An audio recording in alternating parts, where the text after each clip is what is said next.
कि विधानसभा चुनाव आ रहा है। विधानसभा चुनाव आने में मात्र 3 से 4 महीने की देर है और बता दें आपको, जीतन राम जी समाज सेवी बोले तो कम नहीं होगा, हर कार्यक्रम में उपस्थित रहते हैं और साथ ही साथ आपको बता दें कि वो जगह ये ज़रूर पहुँचते हैं जहाँ इनकी बहुत ज़रूरत होती है, गरीबों के पास पहुँचते हैं, अपने योगदान देते हैं।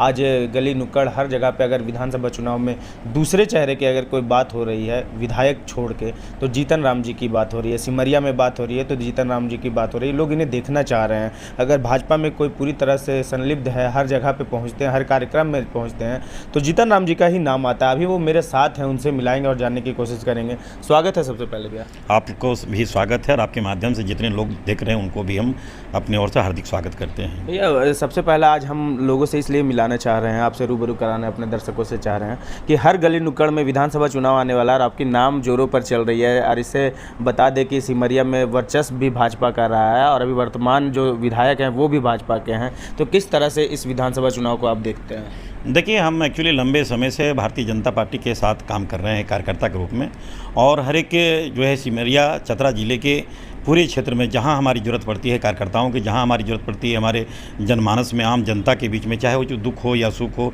किसी तरह का जो भी चीज़ होता है, प्रयास करते हैं कि उनके बीच हम पहुँचे, उनके लिए जो हो सके हम उसको करें।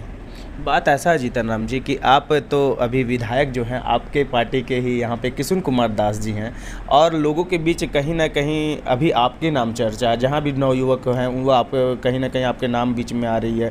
लोगों का कहना है कि जीतन राम जी इस बार विधानसभा चुनाव में आ रहे हैं, तो नवयुवक और लोगों के बीच में ये गर्मी कैसी है कि किशुन कुमार दास जी को छोड़ के आपके नाम को वो जप रहे हैं? देखिए, वो तो उनका एक्चुअली का ये प्यार है हमारे प्रति, और हम चूँकि लोगों के बीच में रहा है, चाहे वो महिलाओं का लेकर कोई बात हो या युवाओं के लेकर के बात हो या रोजगार के लेकर कोई बात हो या किसी तरह दुख सुख हो, हम प्रयास करते हैं उनके साथ देने के लिए। रह गई बात कि अभी डेट में हम भारतीय जनता पार्टी के एक कार्यकर्ता ग्रुप में, एक सिपाही ग्रुप में हैं, और हमारा लगता है कि जब संगठन के लिए हैं तो लोगों के लिए समर्पित भाव से हम खड़ा रहते हैं, और जहाँ ज़रूरत पड़ता है, जहाँ लोग बुलाते हैं, हम वहाँ पहुँचते हैं। सिमरिया विधानसभा में भाजपा का वर्चस्व रहा है और कहीं ना कहीं पार्टी अगर आपको विधानसभा चुनाव लड़ने को ऑफर करती है, तो क्या आप विधानसभा चुनाव में जोरों से आने वाले हैं?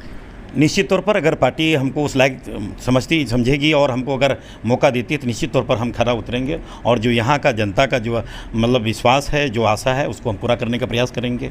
चलिए, एक बड़ा सवाल है कि सिमरिया में बहुत सारे मुद्दाएं हैं। सबसे ज़्यादा जो मुद्दा है प्लान का मुद्दा है। यहाँ के नवयुवक प्लान करने पर मजबूर हो जाते हैं, रोज़गार नहीं मिल पाता है। तो अगर विधानसभा चुनाव में आपको सीट मिलता है यहाँ से लड़ने के लिए, अगर आप यहाँ से विधायक के रूप में आते हैं, तो क्या मुद्दा रहेगा? किस तरह से दूर कीजिएगा इन सब समस्याओं को? और सबसे बड़ा आपको क्या लगता है सिमरिया में मुद्दा? देखिए, सिमरिया नहीं, पूरे चतरा का मुद्दा है। सबसे बड़ा मुद्दा यहाँ बेरोजगारी का है मुद्दा, और दूसरी मुद्दा यहाँ है विस्थापन का। जो अभी देख रहे हैं पूरे विश्व का सबसे बड़ी कंपनी, एशिया का नंबर 1 जो है कहिए तो आप अपने चतरा जिला के सिमरिया जो टंडवा है, अम्रपाली है, वो जो है कंपनी है, जहां हमको लगता है आज के डेट में 10,000 वर्कर काम करते हैं। लेकिन अपने चतरा जिले के, अपने सिमरिया विधानसभा के हम अगर देखें तो वहाँ हमारे 1,000 भी वर्कर, ये नौजवान हमारे वहाँ नहीं है।